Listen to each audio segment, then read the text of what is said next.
मिल रहे हैं तो फिर आप बोलने के काबिल ही नहीं रहते हैं। तो नाटक देखने से पहले बोलने की गुजारिश मैं करना चाहता हूँ, पहले फरहान भाई से और फिर मैम से। आइए सर, मामू के बारे में कुछ दो लफ्ज़।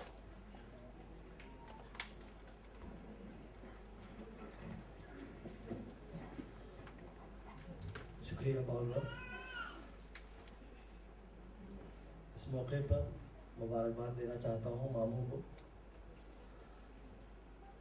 मामू का सफ़र हम सभी के साथ किसी कुछ यादों को ताज़ा आपके सामने करने की कोशिश करता हूँ।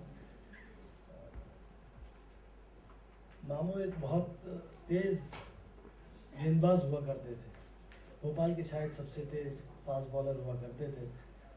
और मैं शायद 12-13 साल का था जब पहली बार पहला मैच बाबेरी ग्राउंड के ऊपर खेलने का मौका मिला और सामने मामू थे। यकीन जानिए पैर कांप रहे थे।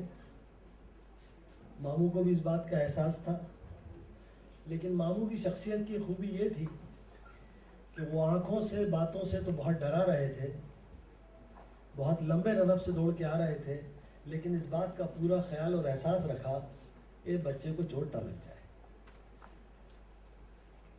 तो मामू के लिए सिर्फ इतना ही कहना चाहूँगा कि सिर्फ ये मत देखिए कि वो क्या कहते हैं, ये भी देखिए कि वो किधर जाते हैं। मामू को बहुत बहुत मुबारकबाद। स्टेट बैंक के साथ उन्होंने 37 साल गुजारे।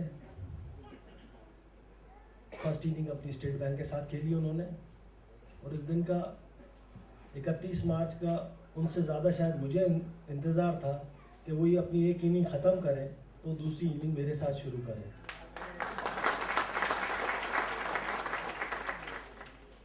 तो मैं इंशाल्लाह चाहूँगा कि 1 अप्रैल से मामू अपनी नई इनिंग रिलायंस इंडस्ट्रीज़ के साथ शुरू करें, मेरे साथ शुरू करें। और जिस तरह से उन्होंने हमेशा अपनी मोहब्बत अपने खुलूस से नवाजा है, रिलायंस इंडस्ट्री को भी कुछ उनकी इनायत से हम लोगों को भी कुछ अजर हासिल हो। इन्हीं चंद ख्यालात के साथ एक बार फिर मामू को बहुत बहुत मुबारकबाद। शुक्रिया।